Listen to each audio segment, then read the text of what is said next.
Hillside. Hello everyone, and welcome back to our ongoing discussion of the Tonfa.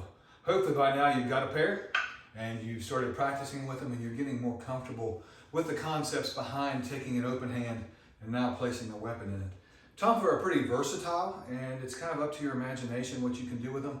I wanted to share with you a couple of things that are maybe a little bit more advanced in practice, but to give you something to look forward to, something to start practicing and to get used to using your Tonfa to its full capabilities.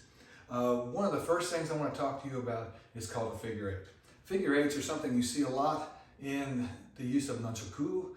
Bruce Lee used to do it a lot where he'd throw it out and just kind of distract his opponent using a figure eight style. It's good for pushing someone back, maybe causing a little confusion, some distraction. So I want you to practice that with both hands with your Tonfa. So basically, you're going to come down, bring it to the inside, back up, bring it to the outside, and back down, and then flip it back. Not very complicated, takes a little bit of time to get used to, so let's give it a try. We're going to talk in this video mainly about your right side. Once we get done with the right side, you can start practicing the left side. Or if you're left-handed, you can start with the left side. But start with one side, and then we'll train the other, okay? So let's get used to this. We're basically going to do a figure eight. So you're going to come down, up, down, back, okay? So it's down, up, down, back. Okay, then you can switch hands. I'm not as good with my left hand, but we're going to give it a shot. So you're going to come down, up, down, back. Down, up, down, back. Pretty straightforward.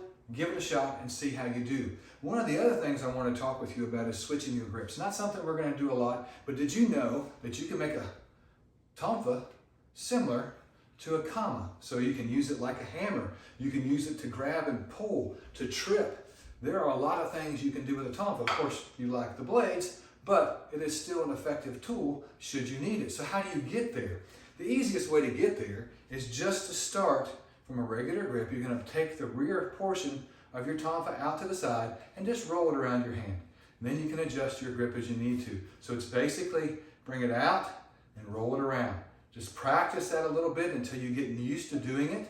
And then we can start adding it to things. And you may see this in our pattern, is where you're going to start in your normal stance. You're going to switch your hand, grab the head, strike, elbow, elbow, really close. So you're pulling them in. It's also a good thing you can pull them down and do a knee. So there's lots of things you can do by reversing your grip. So again, just give it some practice, take some time, and we'll get there eventually. But just put the Tonfa, the back end out about halfway, and then just wrap it around your hand. Not overly difficult, practice that. And I can tell you this, when your hands get tired, when you've been gripping and practicing with Tonfas for a long time, that's not the time to do this. You'll start dropping the Tonfas a lot. Probably time to give yourself a break then and do something else. The last thing I want to talk to you about is called a kihon, or practical applications. We're going to do a real simple one on the right side. I want you to practice on the right side, and then we'll start working on the left side, okay? So basically, this is a series of movements that I want you to get used to doing, and then we can combine those into some practical aspects, maybe even a form or pattern in the future. So we're going to start from a right front stance. The first strike is going to just be a vertical down extended strike. So you see, I'm bringing the kama out and striking down. It's like this. I'm going to come up and strike down. Okay, so that's 1 and 2. So it's 1, 2. Okay, and then we're going to do what's called a sweeping low block. We're going to bring it around and outside of our body. That's 3. And then a real simple 4 is just switch to the other side of your body. 4. Okay, so keep in mind where your offhand is, keep it out of the way so that you have room to work, okay? So again, 1, 2, 3, 4, then we're gonna do 5, and then a strange looking strike up from the bottom, 6. The idea here is you're striking the top of a bow staff, they're blocking it, they got their hands up over their head, you're gonna switch and come underneath and strike from below, okay? So let's try that again. So now we're gonna start from the beginning, we're gonna go 1, 2, 3, 4, 5, 6, outside 7, 8, 9, 10, and then finish with an inward strike. Okay?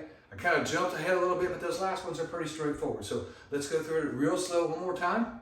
So we're going to start in our right front stance. We're going to strike down 1, 2, 3, 4, 5, 6, outside, 7, 8, 9, 10. Oh yeah. Okay, let's try to practice that a little bit and see if you can pick up those different movements and kind of start stringing some things together. Some interesting things for you to practice when you get a chance and you feel like you're getting more and more comfortable with just the regular movements. Try some of those more advanced things. Let's push this thing a little bit further. Thanks for today.